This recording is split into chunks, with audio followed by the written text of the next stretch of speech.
السلام عليكم الزلفلاون، اهلا وسهلا ومرحبا بكم في قناتكم الرياضيه والاخباريه جياسكا اخبار تيفي، طبعا التي تاتيكم دائما بالحصري والجديد. لا تبخلوا علينا بالضغط على زر الاعجاب، جيم لايك والاشتراك في القناه كي يصلكم كل ما هو جديد.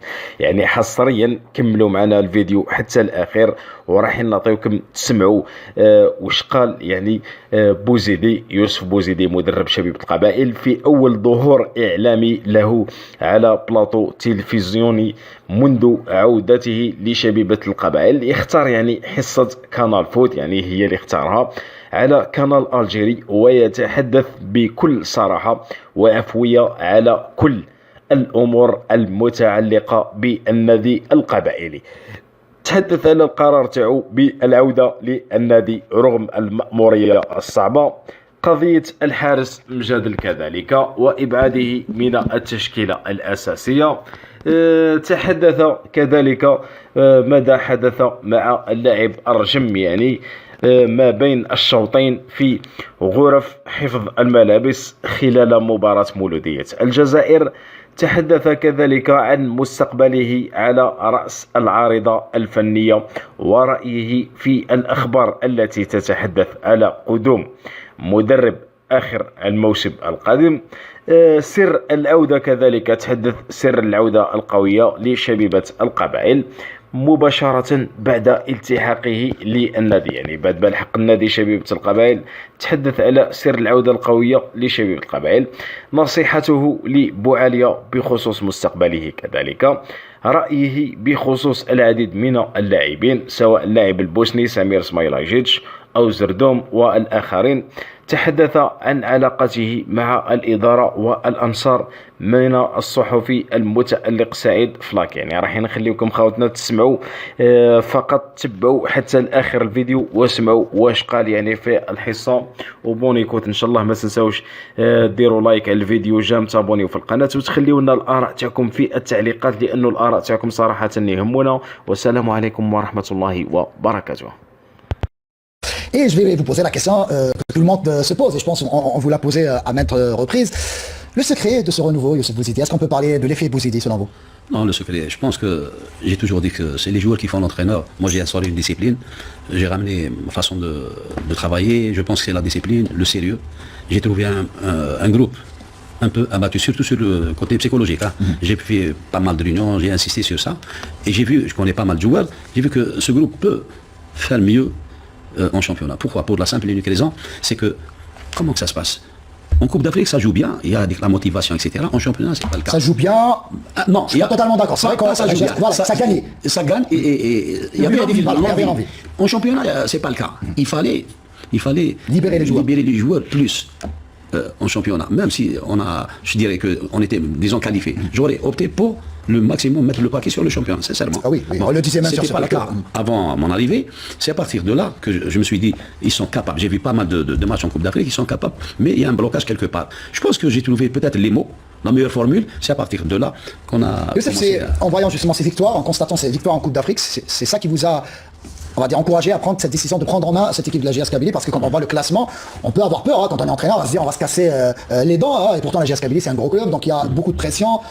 Est-ce que c'est ces victoires en Coupe d'Afrique en se disant que si la GSK parvenait à battre le Raja, plutôt le Wydad Casablanca, Petro Atlético, donc logiquement en championnat on peut aligner des victoires? Non, c'est pas ça. Je pense que j'ai déjà vécu avec la GSK, en 2017. Avec le NED, pas mal de clubs, même situation, même classement. Mais je dirais que je me suis dit quand même, c'est un grand club. Un grand club, l'un des plus titrés en Algérie. J'ai vu que je pouvais faire quelque chose, je me suis dit, surtout pour ce public. Sincèrement, là, j'ai fait à plus de 50% pour le public. Et le public, c'est à double tranchant. Hein. On peut revenir et se casser les dents ensuite. Imaginez. Qui se casser les dents, je m'en fous. Moi, une chose est certaine, je suis comme ça. Je suis peut-être mon kamikaze, c'est comme vous voulez. Mais une chose est certaine, jouer, c'est-à-dire, j'aime ce genre de défi. Mais surtout avec la GSK, que j'ai déjà entraîné. Donc vous connaissez le club, ce qui est bien. Voilà. Mais ainsi que ce public, je me suis dit, pourquoi pas? Je vais tenter. Et je pense que le plus dur reste à faire. Hein. Ah oui, c'est pas encore acquis. reste à c'est vrai qu'il faire. reste Aujourd'hui, un fin de il y a saison. un bon groupe et je dirais, je remercie ceux qui m'ont aidé et je remercie la direction, le nouveau sponsor, la nouvelle société Mobilis, Le nouvel actionnaire. Je remercie beaucoup les gens. Parce que justement, Riyad Belkhadim, là aussi à juste titre, il pose la question, c'est vrai qu'il y a l'effet Bouzidi, mais on peut parler aussi de l'effet Mobilis, là, le nouvel actionnaire. L'effet Mobilis, il est très, très, très important. Vous dites que c'est important d'avoir une... Ah oui, sans Mobilis, je pense que j'aurais réfléchi. Parce qu'il y a le côté... Pourquoi Parce que jouer à la GSK, c'est bien, mais avoir, par exemple, le salaire à temps, les moyens, c'est-à-dire côté psychologique, je pense, déjà, C'est bien. de la guerre, c'est quoi? Je pense, hein. Vous êtes bien placé pour le dire, parce qu'à chaque fois où vous êtes passé, il y a eu ce problème d'argent. C'est bien sûr. Vous défendez les Aujourd'hui, joueurs crânement et notamment... moi, il faut me donner les moyens, je pense, hein. Surtout quand il s'agit de salaire, des primes, la récupération, une bonne prise en charge. Le droit du joueur. Ah oui. Et à partir de là, on va faire les calculs fin de saison. Et je pense qu'aujourd'hui, je remercie et Mobilis et le président actuellement, le président Chilloul, et son équipe, bien sûr. Comment s'est effectué le contact? Je me rappelle, et on le disait même sur ce plateau de vous étiez proche de Maga. Oui. Quasiment, vous avez rencontré le président et vous avez donné votre accord pour prendre en main J'ai Maga. discuté avec Maga, j'avais pas les papiers, j'avais pas la résiliation. Oui, avec Gigi. Ah, avec Gigi. Alors, c'est à partir de là, j'ai fait ma charrière, je me suis dit, tant pis. Mais une fois, il y a eu le contact, ils m'ont aidé pour trouver une solution avec Gigi. C'est à partir de là, et après, j'avais deux propositions. La GSK, ils ont su me convaincre, ils m'ont aidé. On a trouvé un accord, trouvé un accord avec le président de Gigi que je salue. À partir de là, j'ai opté pour la GSK. Et je pense que je ne regrette rien. Je suis là, bien entouré, bien estimé. Et je pense que... Je vais revenir vers vous dans quelques instants. Je passe vers du côté de Nabil Mariz. Vous l'avez écouté.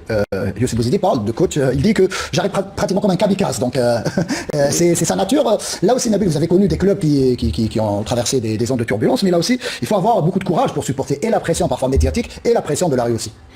Tout à fait, c'est ça le métier d'un entraîneur. Il y a des hauts, il y a des bas, il y a des défis aussi. Et je pense, lui, il connaît déjà la maison, il a fait la même expérience en 2017. C'est ça. Mais cette année, c'était plus difficile que la 2017. Donc il avait les ingrédients, il a su peser le pour et le contre. Et comme on le connaissant, un grand club comme la GSK, il ne peut pas le laisser. On connaît Youssef avec sa relation avec ce grand club. Et à partir de là, il est parti avec déjà des points. Il a gagné des points. Quand il est parti, il savait où il était.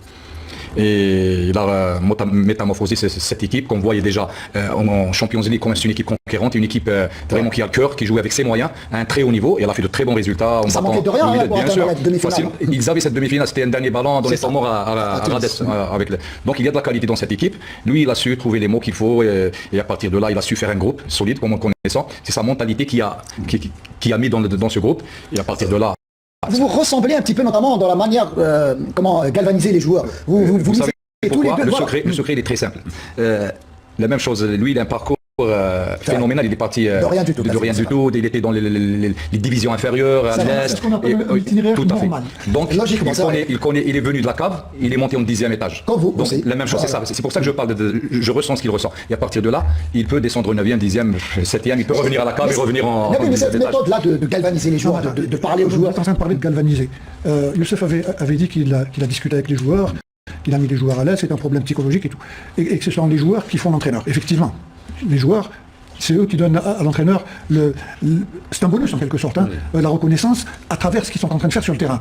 Mais il n'y a pas que la parole. Vous savez, quand moi j'ai vu au cours de ma carrière, là, je travaille avec beaucoup d'entraîneurs, et le discours c'est une chose. Une fois que les joueurs acceptent ce discours, il y a aussi le travail après. Le discours c'est une belle chose, mais ça reste uniquement théorique. Après il y a le terrain. Le terrain, on est en train de voir. Il y a une métamorphose totale. Il y a d'abord, on parlait d'organisation de jeu, il y a une nouvelle organisation de jeu. On est en train de voir des joueurs pendant 80, même s'ils sont crevés pendant 90 minutes, ils se donnent à fond, et puis ils marquent des buts. Chose qui n'existait pas avant son arrivée. C'est pas le fait du hasard, c'est pas parce qu'il a discuté avec eux ou qu'il a su discuter avec eux que non, il y a le discours, c'est une chose. Et puis il y a le travail, il y a l'organisation de jeu, il y a les directives que l'entraîneur donne aux joueurs, et tout ça fait que il y a des résultats qui suivent. Et vous parlez justement de travail, de joueurs libérés, les meilleurs. C'est d'accord avec moi, Youssef. Il y a des risques. Il y a des risques. Il faut prendre des risques. Bien sûr. C'est-à-dire Quel genre de risque? C'est-à-dire Le risque, jouer à domicile, jouer devant, bien sûr, parce que vous savez. Ce qu'on reprochait à l'entraîneur qui était avant vous, Milo Hamdi, c'est qu'il prenait pas de risque justement. Non. Et ça c'est.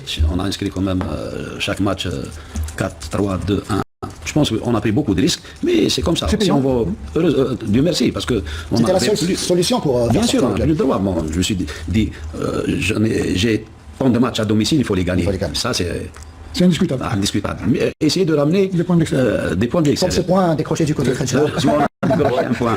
Vous n'êtes pas entendu pour le moment. Le plus important, c'est qu'on avait une équipe qui jouait avec la peur au ventre. C'est ça. Et quand il est venu, il a enlevé cette peur. Et quand le joueur, déjà, il joue son peur avec beaucoup de confiance, il lui donne la confiance, il peut faire des miracles parce que quand même,